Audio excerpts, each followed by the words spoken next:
చూడండి సొరకాయ పూరీలు అయితే రెడీ అయిపోయినాయి. చాలా సాఫ్ట్గా ఉన్నాయి. ఈ విధంగా సొరకాయ కర్రీ కూడా చాలా చాలా బాగుంది. చూడండి పూరీ ఏ విధంగా ఉందో, సాఫ్ట్గా చాలా బాగుంది. ఈ కర్రీ అనేది దీంట్లో కూడా టేస్టీగా ఉంటుంది. సొరకాయ అంటే ఇష్టం లేని వాళ్ళు కూడా ఈ విధంగా పూరీలు కర్రీ చేసి పెడితే తప్పకుండా తింటారు. మీరు కూడా ట్రై చేయండి. ఎలా చేసామో తెలుసుకోవాలనుకుంటే వీడియో ఎక్కడ స్కిప్ చేయకుండా పూర్తి వీడియో చూడండి. హాయ్ ఫ్రెండ్స్, ఈరోజు మనం సొరకాయ పూరీల గురించి తెలుసుకుందాం. ముందుగా మనం ఒక లేత సొరకాయని తీసుకొని పొట్టంతా కూడా ఇలా గీరేసుకోవాలి. పొట్టు గీరే దాంతో ఇలా మొత్తం కూడా గీరుకోవాలి.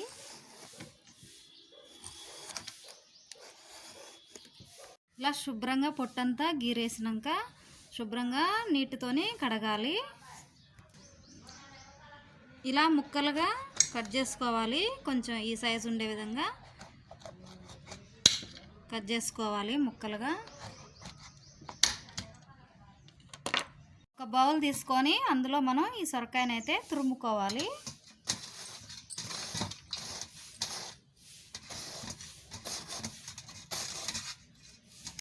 సొరకాయకైతే ఇలా పైన ఉన్న కండ మాత్రమే తురుముకోవాలి. పైన ఉన్న కండ మాత్రమే తురుముకుంటేనే మనకి స్ట్రాంగ్గా బాగుంటుంది. ఈ గుజ్జు అనేది అయితే తురుమొద్దు. మొత్తం కూడా అంతా సొరకాయ అంతా ఈ విధంగానే తురుముకోవాలి.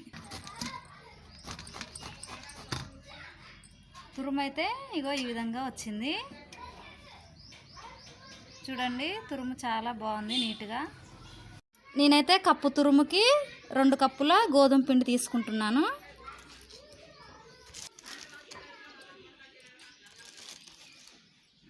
ఈ పిండిలో మనం తగినంత ఉప్పు వేసుకోవాలి.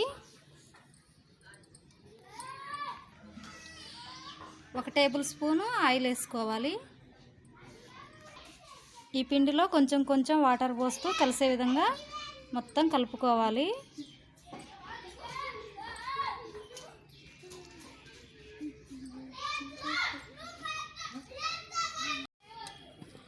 మనం ఈ పిండిలో సొరకాయ తురుము కాకుండా మనం క్యాబేజీ తురుమైనా వేసుకోవచ్చు, లేదా క్యారెట్ తురుమైనా వేసుకోవచ్చు. చాలా టేస్టీగా ఉంటాయి సొరకాయ పూరీలు అయితే. బాగుంటుంది టేస్ట్. ఇలా స్మూత్గా వచ్చే వరకు మనం పిండిని మొత్తం కూడా ముద్దలా కలుపుకోవాలి. ఈ విధంగా కలుపుకుంటే సరిపోతుంది. ఈ పిండి పైన కొంచెం అంత ఆయిల్ వేసుకొని ఆయిల్ అంతా కూడా ఇలా రఫ్ చేయాలి మొత్తం కలిసే విధంగా.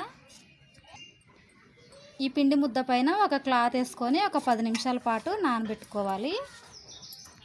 పిండి నానేలోపు మనమైతే కర్రీని రెడీ చేద్దాం. సొరకాయ గుజ్జు అనేది ఉందిగా, ఈ గుజ్జుతోనే మనం కర్రీ చేద్దాం. చాలా టేస్టీగా ఉంటుంది. గ్రేవీ లాగా వస్తుంది. మొత్తం సన్నగా ఇలా కట్ చేసుకోవాలి. ఇలా సన్నగా కట్ చేసుకోవాలి. ఉల్లిపాయ ముక్కలు కూడా ఇలా సన్నగా కట్ చేసుకోవాలి. కర్రీ కోసం ఒక 2 టేబుల్ స్పూన్ల ఆయిల్ అయితే వేసుకోవాలి. ఒక 4 పచ్చిమిర్చి వేసుకోవాలి. కొంచెం జీలకర్ర, ఆనియన్ ముక్కలు వేసుకోవాలి.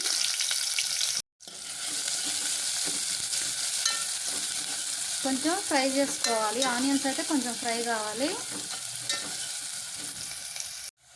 1/2 టీ స్పూను పసుపు వేసుకోవాలి. మీరు కావాలంటే అల్లం కూడా యాడ్ చేసుకోవచ్చు ఇందులో. పసుపు మగ్గిపోయింది. సొరకాయ గుజ్జు ముక్కలు అయితే వేద్దాం.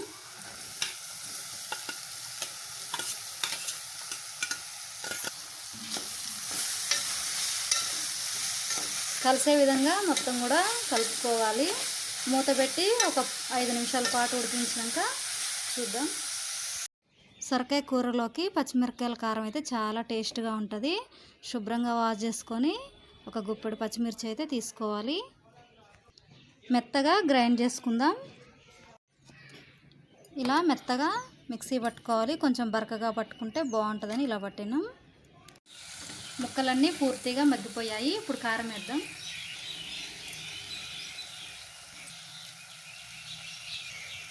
రుచికి సరిపడా ఉప్పు వేసుకోవాలి. కారం అంతా కూడా పూర్తిగా కలిసే విధంగా కలుపుకోవాలి మొత్తం. ఒక ఒక 10 నిమిషాల పాటు మూత పెట్టి ఉడికించుకోవాలి. కారం పూర్తిగా మగ్గాక మనమైతే ఒక స్పూన్ మసాలా వేసుకోవాలి.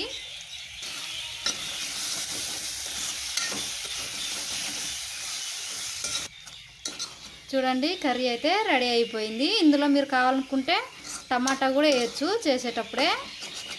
కర్రీ రెడీ అయిందిగా, పక్కన పెట్టుకొని పై మనం ఆయిల్ వేడి చేసుకుందాం. పూరీలు డీప్ ఫ్రై చేయడానికి సరిపడా ఆయిల్ పోసుకోవాలి.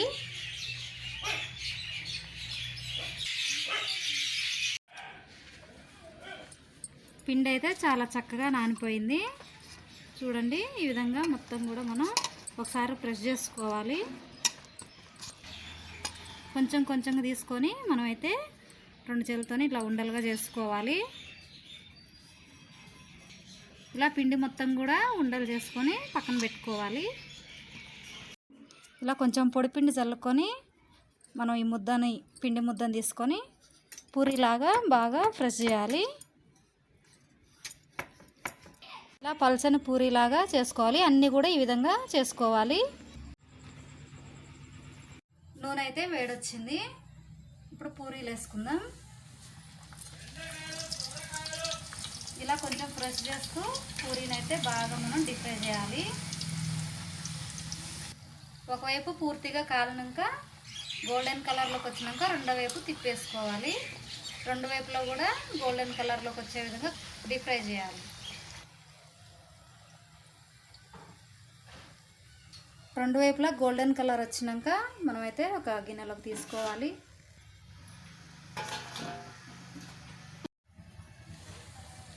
ఈ విధంగానే పూరీలన్నీ కూడా మనం రెండు వైపులా గోల్డెన్ కలర్ వచ్చినాక మంచిగా కాల్చి తీసుకోవాలి.